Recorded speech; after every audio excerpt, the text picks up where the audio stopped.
What's up everyone? After almost 2 years since my last regular upload, we're finally back. Super Sentai has a long history within its 48 seasons, and with the constant evolution that it undergoes, history has been made by every single Sentai in some capacity. Even some Sentai that you wouldn't think twice about have managed to have a franchise first. So let's take a look into them, shall we? Here's one first for every Super Sentai series. Go Ranger was the first Sentai.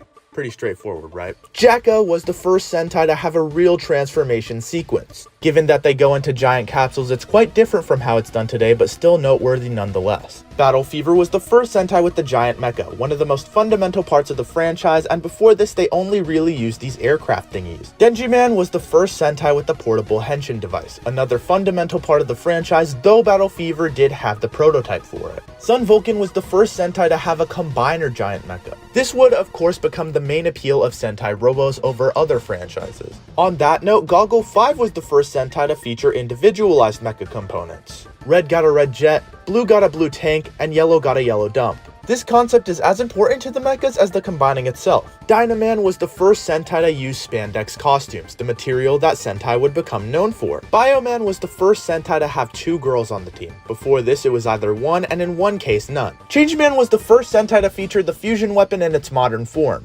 that being different individual weapons for each team member that become one big weapon when put together. Flashman was the first Sentai to feature a secondary mecha with its Flash Titan. Maskman was the first Sentai to have a Zord for every single one of its members, as Goggle 5 previously didn't have a Zord for pink and black. Liveman was the first Sentai to feature the core team format of having an inner trio and additional members, something that's repeated on occasion. Turbo Ranger was the first Sentai to feature the very popular car motif. Five-Man was the first Sentai to have a team that's a family, something that's tended to be a very popular concept with fans. Jetman was the first Sentai to feature an animal trait mode with their wings. Jew Ranger was the first Sentai to feature a 6th Ranger, another very fundamental concept to the franchise. Die Ranger was the first Sentai with a child member, one of the more disliked concepts that Sentai's dipped its toes into. Kaku Ranger was the first Sentai with the recurring ninja motif. O Ranger was the first Sentai to have an installment in the Versus series where it would cross over with the previous Sentai, although that concept had been dabbled in at the very beginning. Car Ranger was the first Sentai to have a Gotai portal for one of its mecha combinations, something that we tend not to think about but has been an element in most mecha combinations since. Mega Ranger was the first Sentai to feature my favorite type of changer, the phone changer, though it was only for the 6th unlike future main team phone changers.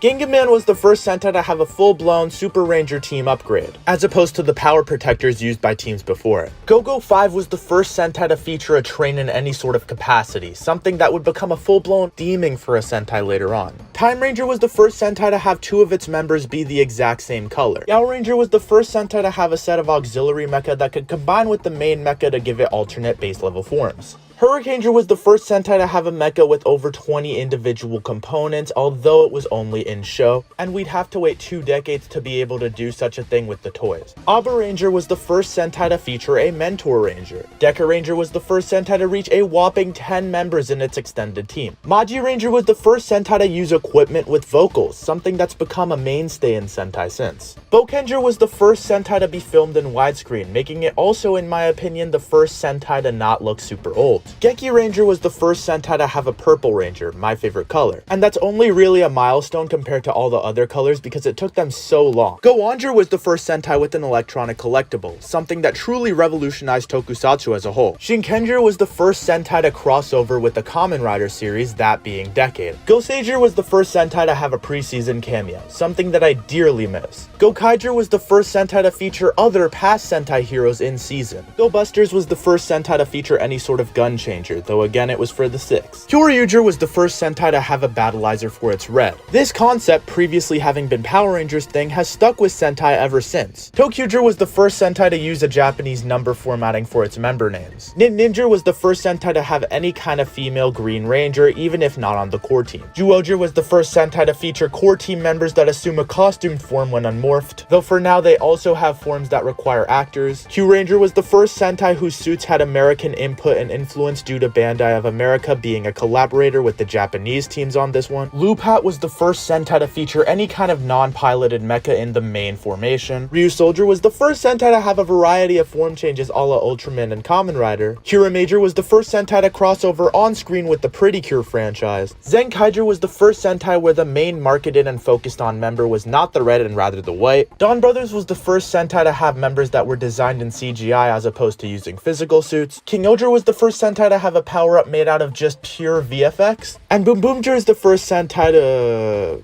I don't know, have wheels on their heads. And that wraps up one round of firsts for every Sentai. If you'd like to see another, comment down below and I'll try to make a part 2. And with all of that being said, take it easy everyone, and I'll see you guys next time.